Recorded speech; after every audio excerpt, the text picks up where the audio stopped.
அவருக்கு உரியவர்கள் அவரை ஏற்றுக்கொள்ளவில்லை. அவரிடம் நம்பிக்கை கொண்டு அவரை ஏற்றுக்கொண்ட ஒவ்வொருவருக்கும் அவர் கடவுளின் பிள்ளைகளாகும் உரிமையை அளித்தார். கிறிஸ்து இயேசுவில் பிரியமான நம்பிக்கை சகோதர சகோதரிகளே, மீண்டும் உங்கள் அனைவருக்கும் பிறந்திருக்கின்ற பாலகன் இயேசு கிறிஸ்துவினுடைய பிறந்த திருவிழா நல்வாழ்த்துக்களை பங்கு தந்தையின் சார்பிலும் எனது சார்பிலும் உரித்தாக்கிக் கொள்வதில் மகிழ்ச்சி அடைகின்றேன். பிறந்திருக்கின்ற பாலம் இந்த மண்மொழிகளில் எந்த ஒரு எதிர்பார்ப்போடு மாட்டுத் தொழுவத்தில் மட்டுமல்ல, உங்களுடைய என்னுடைய இதய குடியில் வந்திருக்கின்றார். நம்முடைய எதிர்பார்ப்புகளை அவர் நிறைவு செய்வார் என்ற ஆழமான நம்பிக்கையோடு விசுவாசத்தோடு கடந்த 4 வாரங்களாக தயார் செய்து கொண்டிருந்த நமக்கு நேற்றைய இரவு தினத்தில இயேசுவினுடைய பிறப்பின் பொழுது இருள் முழுவதுமாக அகற்றப்பட்டு மாறும் ஒளியான ஆண்டவர் இயேசு கிறிஸ்துவினுடைய பிரகாசமான ஒளியானது உங்களுடைய என்னுடைய இதயத்தை குளிர்வித்தது போல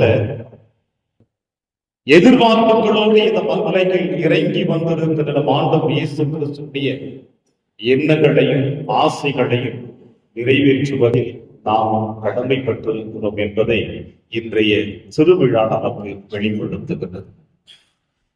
நாம் எப்படி எதிர்பார்த்தோமோ அதை முழுவதுமாக கொடுக்கக்கூடிய கடவுள் அவர் எப்படி எதிர்பார்க்கின்றாரோ அதை அவரிடம் நாம் கொடுப்பதில் எந்த விதமான தயக்கமும் இல்லாமல் வாழத்தான் இந்த விழா நமக்கு அழைப்பு கொடுத்திருக்கிறது.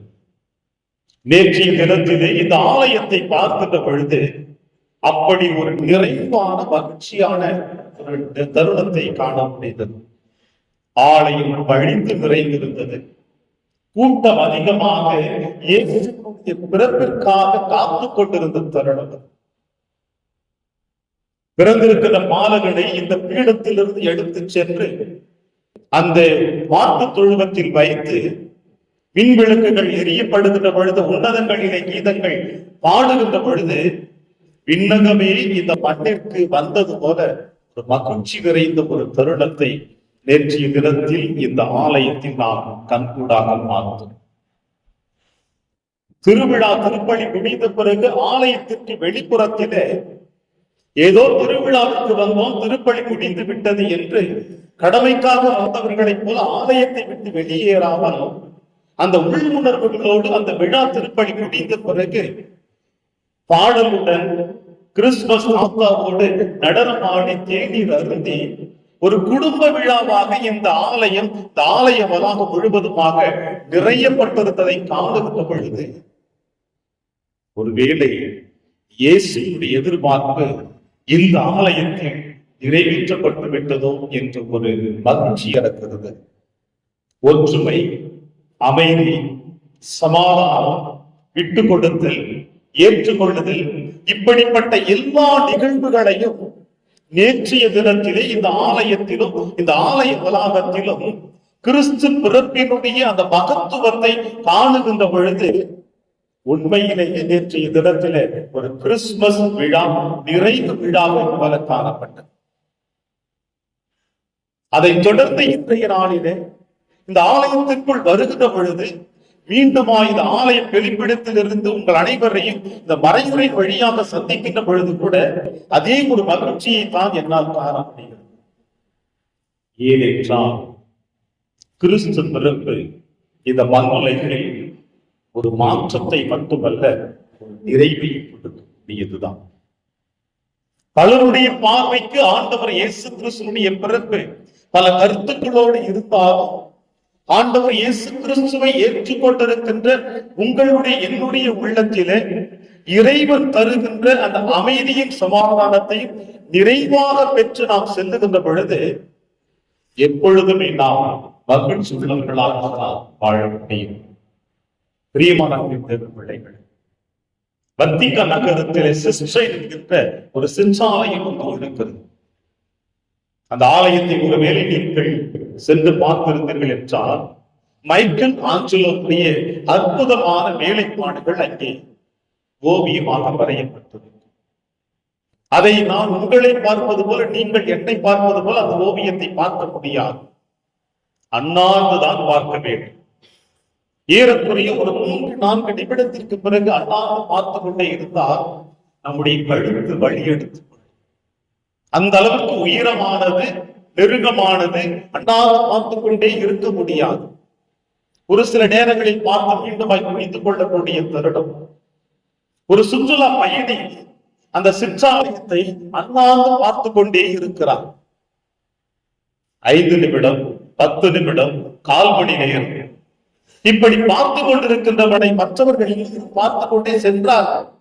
இவன் மட்டும் ஏன் இப்படி அண்ணாந்து பார்த்து கொண்டே இருக்கிறான் என்று அவனுக்கு பசி ஒரு புறம், வழி ஒரு புறம், கழுத்து வழி ஒரு புறம், கண் வழி ஒரு புறம் இருந்தாலும் அதை அண்ணாந்து பார்த்து கொண்டிருந்தவனை அருகில் இருந்த இன்னொரு சுற்றுலா பயணி என்ன செய்தான் என்றால், ஒரு மேஜை எடுத்து வந்து நிறுத்தி அந்த மேஜையிலே ஒரு சாய்வாக கண்ணாடியை வைத்து அந்த ஓவியம் மேலே இருக்கின்ற ஓவியத்தை அந்த கண்ணாடி வழியாக பார்க்க செய்தான்.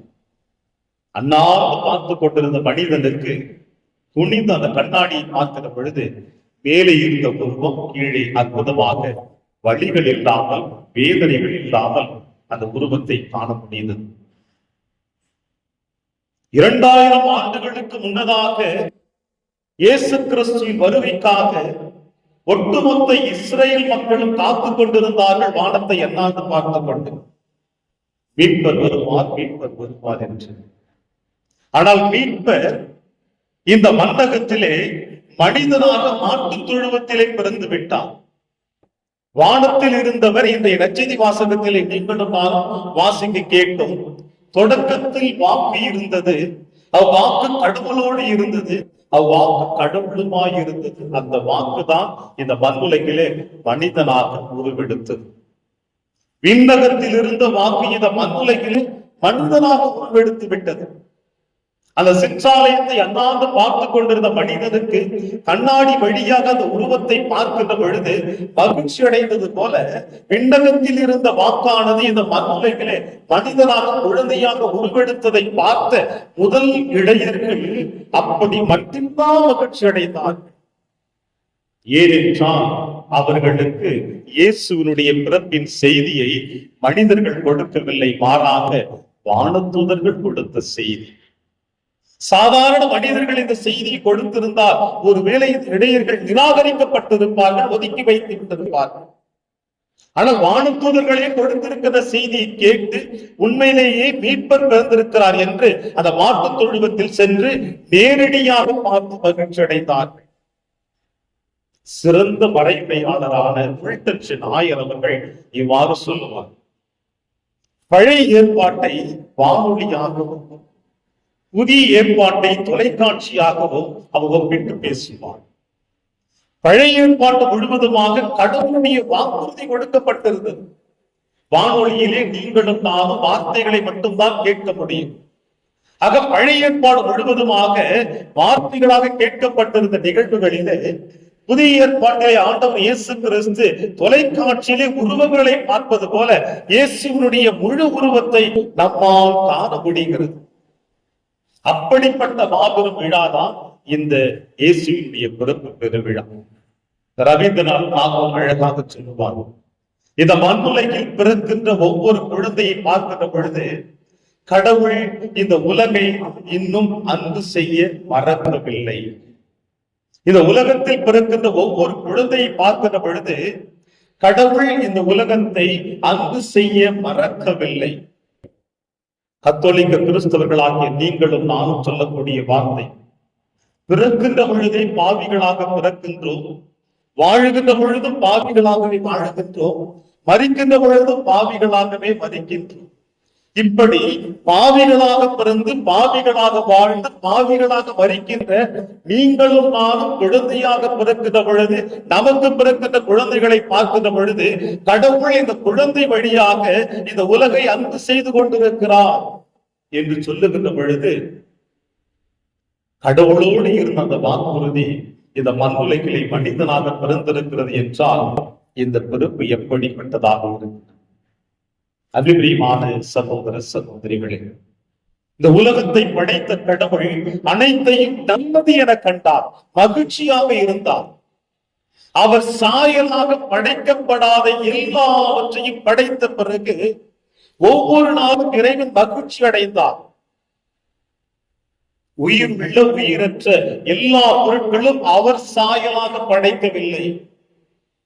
அவை அனைத்தையும் படைத்த பிறகு மகிழ்ச்சியாக இருந்தார். ஆனால் தன் சாயலாக படைக்கப்பட்ட மனிதனுக்கு பிறகுதான் ஆண்டவனுடைய அதிநாதமே ஆட்டம் காணப்பட்டு விட்டது. ஆண்டவனுக்கும் ஒரு தயக்கம் ஏற்பட்டு விட்டது. ஆண்டவனும் சற்று நிற்க ஆரம்பித்து விட்டார். அவருடைய மகிழ்ச்சியில் ஒரு தோய்வு ஏற்பட்டு விட்டது. இதைத்தான் இன்றைய நற்செய்தி வாசகத்திலே அழகாக யோவான் நற்செய்தியாளர் சொல்லுகிறார். உலகு அவரால் தான் உண்டானது, ஆனால் உலகு அவரை அறிந்து கொள்ளவில்லை. உலகு அவரால் தான் உண்டானது, ஆனால் உலகு அவரை அறிந்து கொள்ளவில்லை. அவர் தமக்குரியவர்களிடம் வந்தார், தன் சாயலாக படைக்கப்பட்ட மனிதனிடம் வந்தார். அவருக்கு உரியவர்கள் அவரை ஏற்றுக் கொள்ளவில்லை. அபிப்பிரியமான சகோதர சகோதரிகளே, அவனுடைய சாயலாக இல்லாத எல்லா உயிரினங்களையும் படைக்கப்பட்ட பிறகு இந்த உலகத்தில் மகிழ்ச்சி கண்ட இறைவன் அவர் சாயலாக படைக்கப்பட்ட மனிதனை படைத்த பிறகு கடவுளே அந்த மகிழ்ச்சியை முழுவதுமாக இழந்த தருணமாக இருந்தது. அதே போல இந்த மண்ணுலகிலே அவர் சாயலாக படைக்கப்பட்டிருக்கின்ற அந்த கடவுளுடைய மகன் இந்த மண்ணுலகிலே வருகின்ற பொழுது ஒரு பகுதி ஏற்றுக்கொண்டது, இன்னொரு பகுதி ஏற்றுக்கொள்ளவில்லை. நிம்மதியையும் மகிழ்ச்சியையும் சமாதானத்தையும் அன்பையும் எதிர்பார்த்து கொண்டிருந்த மக்கள் ஏற்றுக்கொண்டார்கள். உலகை சார்ந்து உலகத்தை சார்ந்திருக்கின்ற எல்லா விதமான தோன்றி அழியக்கூடிய பொருட்களுக்காக நிலைமைகளுக்காக காத்துக் கொண்டிருந்தவர்கள் அவருடைய பிறப்பை ஏற்றுக்கொள்ளவில்லை. இதைவிதான் 2 வயதுக்குட்பட்ட எல்லா குழந்தைகளையும் ஒன்று குவித்தான் அன்றைய நாளில் இருந்த அந்த அரசு. அவருக்கு உரியவர்களிடம் வந்தார், அவர் ஏற்றுக்கொள்ளவில்லை.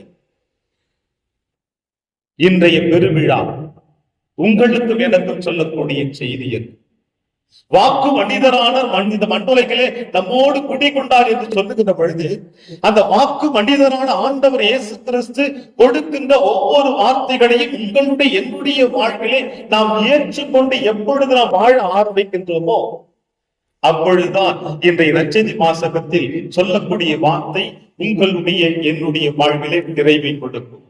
அவரிடம் நம்பிக்கை கொண்டு அவரை ஏற்றுக்கொண்ட ஒவ்வொருவருக்கும் அவர் கடவுளின் பிள்ளைகளாக உரிமையை அளித்தார். அவரிடம் நம்பிக்கை கொண்டு அவரை ஏற்றுக்கொண்டிருக்கின்ற எல்லோருக்கும் கடவுளுடைய பிள்ளைகளாக உரிமையை அவர்களுக்கு கொடுக்கின்றார். இயேசுவினுடைய பணிவாழ்விலே 3 நிகழ்வுகளை உங்களோடு பகிர்ந்து கொள்ள விரும்புகின்றேன். ஆண்டவர் இயேசு கிறிஸ்து பணிவாழ்விலே சென்ற இடமெல்லாம் இறைவார்த்தையை போதித்தார், புதுமைகளை நிறைவேற்றிக் கொண்டிருந்தார். தமக்குரியவரிடம் வந்தார். ஒரு சிலர் ஏற்றுக்கொள்ளவில்லை, ஒரு சிலர் ஏற்றுக்கொண்டார்கள். அதிலே பிறவி குருடன் அமர்ந்து கொண்டிருக்கின்றான், புதியதாக ஒரு சத்தத்தை உணர்கின்றான், மாறுபட்ட ஒரு நிகழ்வினை உணர்கின்றான், செவிமடல்கள் வழியாக கேட்கின்றான். இங்கே என்ன சத்தம் புதியதாக காணப்படுகிறது?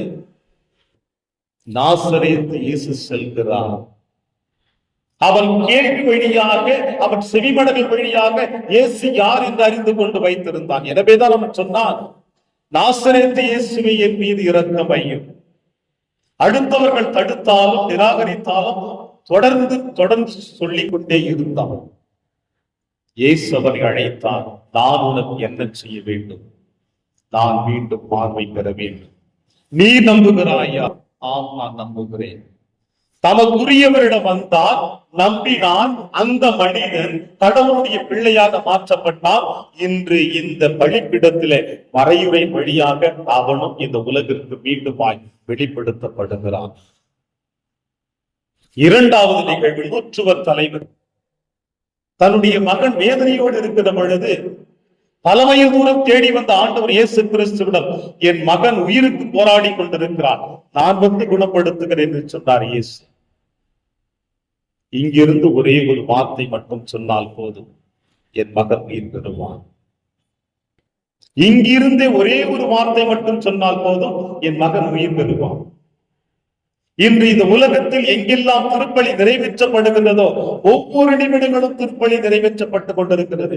அந்த இடங்களில் எல்லாம் இந்த மனிதனுடைய வார்த்தை தான் உச்சரிக்கப்படுகிறது. அதன் பிறகுதான் இயேசுனுடைய நற்கருணையை நீங்களும் நானும் கொள்ளுகின்றோம். அவருடைய பிள்ளைகளை நம்பி வந்தார், நம்பியவர்கள் ஏற்றுக்கொண்டார்கள், அவர்கள் கடவுளுடைய பிள்ளையாக மாற்றப்பட்டார்கள். 12 ஆண்டுகளாய் ரத்தப்போக்கிலே இருந்த பெண்மணியானவள் மருத்துவர்கள் நிராகரிக்கப்பட்ட நிலையிலே ஆண்டவருடைய ஆடையுடைய விழிப்பை பின்புறத்திலிருந்து தொட்டால் போதும் நான் குணம் பெறுவேன். அவர் தமக்குரியவரிடம் வந்தார், அவர்கள் அவரை நம்பினார்கள். கடவுளுடைய பிள்ளைகளாக உரிமையை கடவுள் அவருக்கு கொடுத்தார். இன்றும் அந்த பெண்மணி கத்தோலிக்க திரு அவையிலே உதாரணம் உள்ள பெண்மணியாக காணப்படுகிறது. கிறிஸ்துவில் பிரியமான தேவ பிள்ளைகள், ஆக ஒவ்வொரு ஆண்டும் இந்த ஆண்டவர் இயேசு கிறிஸ்துடைய பிறப்பு பெருவிழாவை கோலாகலமாக அலங்காரத்தோடு ஆடம்பரத்தோடு கொண்டாடி மகிழ்ந்து கொண்டிருக்கின்ற உங்களுக்கும் எனக்கும் இயேசு சொல்லுகின்ற செய்தி என்ன? இந்த ஆடம்பரத்தில் நான் வாழ்கிறேனா? ஆன்மீகத்தில் நான் வாழ்கிறேனா? ஆடம்பரமும் தேவை, அலங்காரமும் தேவை. இவை அனைத்திற்கும் அடிப்படை ஆன்மீகம் ஒன்று இருக்கிறது என்பதை எப்பொழுது நீங்கள் உணர்ந்து கொண்டு ஏற்றுக்கொள்கிறீர்களோ அப்பொழுதுதான் என்னுடைய பிறப்பு உங்களுக்கு மாபெரும் மகத்துவத்தை, என்னுடைய பிள்ளைகளாக உங்களை மாற்றும் என்று இயேசு நமக்கு இந்த அற்புதமான செய்தியை கொடுக்கிறார். எனவே இயேசுடைய பிறப்பு செய்தியை ஏற்றுக்கொண்டதா இந்த விழாவை வெறும் ஆடம்பரமாக அல்லாமல் ஆன்மீகம் உள்ள அர்த்தமுள்ள விழாவாக கொண்டாட இயேசு கொடுக்கிற அழைப்பை ஏற்றவர்களாக தொடர்ந்து திருப்பலியிலே இறை உங்களை இவனையும் நிறைவாக ஆசீர்வதிப்பார். ஆமென்.